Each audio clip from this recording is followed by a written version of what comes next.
Someone told me about a project last year. Smart contract platform. Real team. Backed by a known VC fund. Active community. The token had already gone up 400%. And the person telling me about it was genuinely excited, Amrang, not the kind of person who usually falls for hype. They had done what most people call research. They watched videos. They read Reddit threads. They checked the price chart. They put in $3,000. 6 months later, the project quietly abandoned its roadmap. The team stopped posting updates. The token lost 92% of its value. $3,000 became $240. The painful part, Hanu, and this is what I want you to sit with for a second, Hanin, is that this was not a random rug pull. It was a legitimate-looking project. It just had warning signs buried in places most people never think to look. And if you knew where to look, you would have seen them in about 4 to 5 minutes. That story is why I built my research process. Not to find the perfect project, but to filter out the ones that were always going to fail, tlad, before I put money in. I am not a financial advisor. Nothing I share is investment advice. Crypto carries real risk. Never invest money you cannot afford to lose completely. Always do your own research. Now let us get into the system. Welcome back. This is Season 2, Video 2. Quick disclaimer before we get into it. Everything in this video is for educational purposes only. If you missed Video 1, Tupachao, the portfolio framework, the 3 layers, the allocation system Cho, go watch that first. This video tells you how to fill each layer.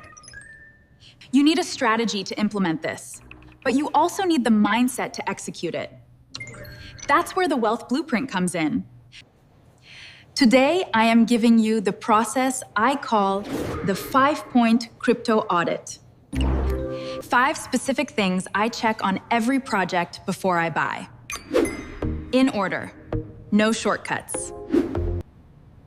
If a project fails any one of these 5 points, I do not buy Kele. No matter how exciting the narrative, no matter how many people are talking about it,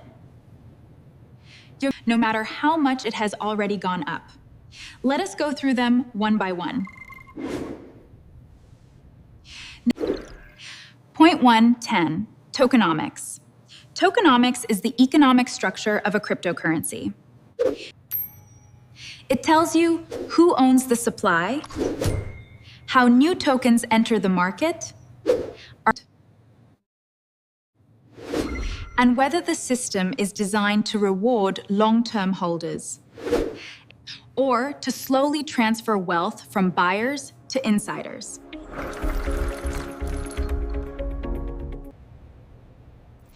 The first thing I look at is total supply versus circulating supply. If a coin has a total supply of 10 billion tokens, but only 50 million are currently in circulation, there's a significant difference in market activity. That is a red flag. It means 5% of the total supply is driving the current price. When the remaining 95% unlocks volume, when team tokens vest, when investor allocations release hell, that supply hits the market. Price goes down. You lose.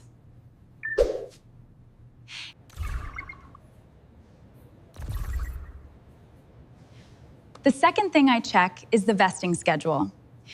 Every serious project publishes a schedule showing when locked tokens become tradable. We're doing just that. If I cannot find a clear vesting schedule on the official site, I stop right there. No transparency on vesting means someone is hiding something. The third thing is the allocation breakdown. What percentage goes to the team? What percentage to investors? What percentage to the public? A healthy project gives the community at least 40 to 50%. If the team and early investors control 70% of total supply, but you shouldn't have to wait years to see a difference. We can make progress on your terms, and you'll see the impact much sooner. They just need it to pump long enough for them to sell. Point 2, team. Anonymous teams are a yellow flag. Not always a deal breaker, a cox. Some legitimate projects have pseudonymous founders for privacy reasons. But if I cannot verify that real human beings with real professional track records are building this project, I hold that against it. My process is simple. I go to the official website, find the team page, and open LinkedIn for every named team member. I am looking for two things. First, does their LinkedIn profile actually show the work history they claim? Someone who says they are a former Google engineer should have Google on their LinkedIn. Second, Promen. How long has this LinkedIn existed?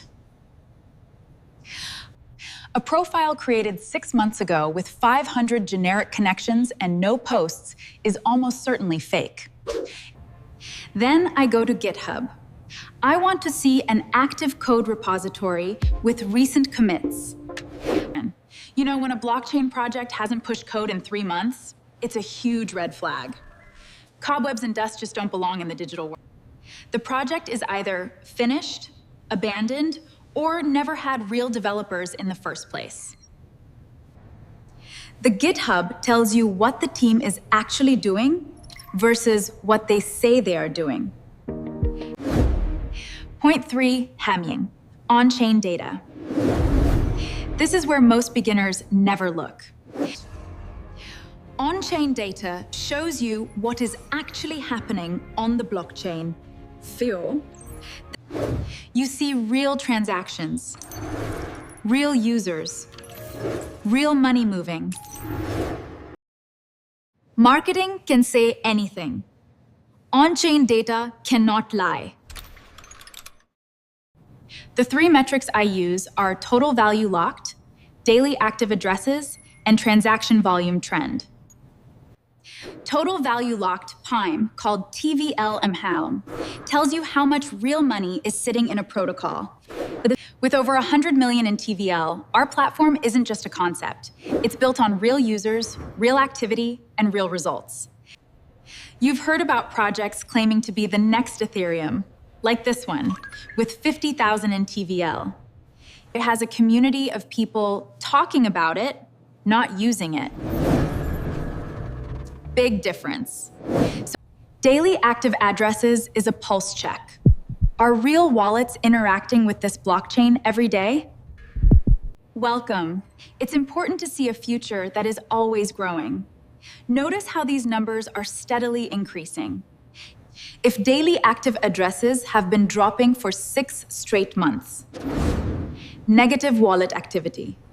You see, while our marketing team posts about explosive growth, this chart shows something else. But look here, we're actually going this way. That is a lie you can prove with a chart.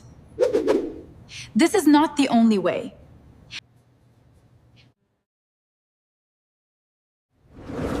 I use Glassnode for Bitcoin and Ethereum data, Defilama for TVL across protocols, and Nansen for deeper wallet analysis. Most of this is free or has a free tier. Point 410, white paper. Most people either read the entire white paper and get lost, or skip it completely. I do neither. I go directly to 3 specific sections. First, the problem statement. What problem is this project solving? If I cannot explain the problem in 1 sentence after reading this section, then it's too complicated to tackle. The project has either a communication problem or a real-world relevance problem. Both are bad. Second up, the token utility section.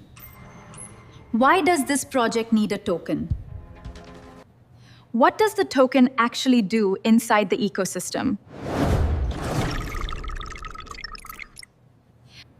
If the answer is vague pied, things like governance or staking rewards, with no specific mechanism explained, that is a warning sign. Many tokens exist purely to raise money, not because the product requires them. Third 10, the competitive analysis section. Does the white paper acknowledge that competitors exist? Any project that claims there is no competition is either delusional or dishonest. The best white papers say, here is the competition, here is why our approach is different, and here is specific evidence that our approach is better.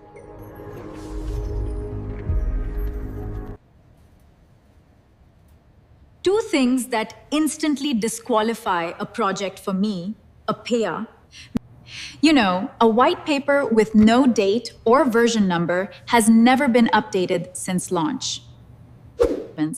And a white paper that is written entirely in promotional language with no technical substance. If it reads like a sales brochure, it is a sales brochure.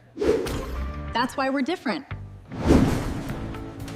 Point 510, community and narrative. This last point surprises people.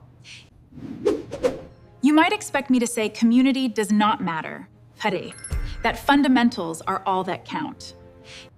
But in crypto, narrative drives price in the short to medium term, and community is where narrative lives. I am not looking for hype. I am looking for engagement quality. I go into the official Discord and Telegram, and I read 3 things.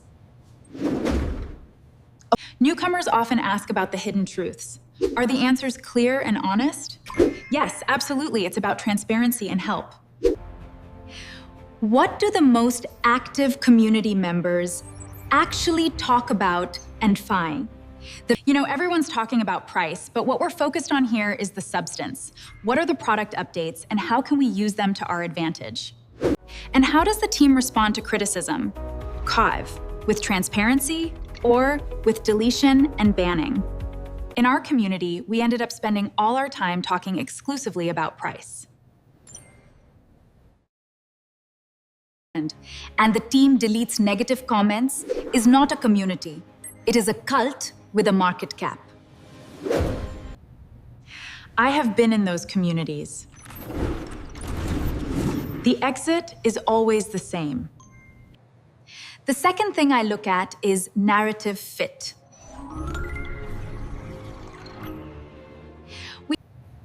Every bull market cycle in crypto is driven by 1 or 2 dominant narratives. Whoa. You see, the future we're talking about, the one enough people are actually investing in, it looks a little something like this. Right now in 2026, the 2 biggest narratives are AI infrastructure on blockchain, and the tokenization of real-world assets.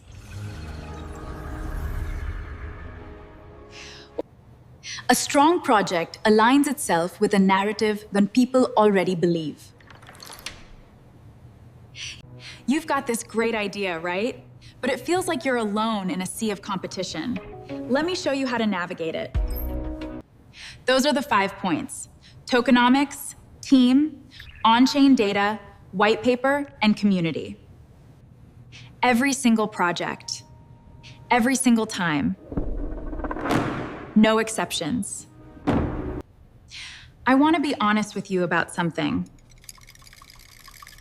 This process takes time. A full 5-point audit on a new project takes me between 1 and 3 hours, depending on how much documentation exists. In the early days, I found that exhausting.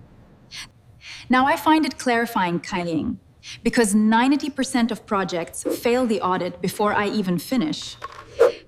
And I save myself from making decisions based on excitement instead of evidence. The platform that cut my research time in half is linked in the description. They have pre-built analyst reports on hundreds of projects. A community of researchers who share what they find, and alert systems for on-chain changes that matter. It does not replace doing your own research, but it gives you a serious head start. Check it out if you want to move faster without cutting corners. In the next video, I am going to cover DeFi, decentralized finance. Specifically, how I earn passive income on my Layer 1 holdings. Without trading, without selling, and without taking on leverage. If you have ever wondered whether your Bitcoin and Ethereum can actually work for you, while they sit in your portfolio calm, the answer is yes. And the next video shows you how. Subscribe and hit the bell so you do not miss it.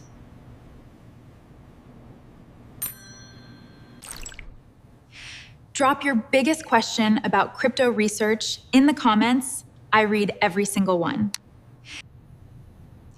I will see you in the next one.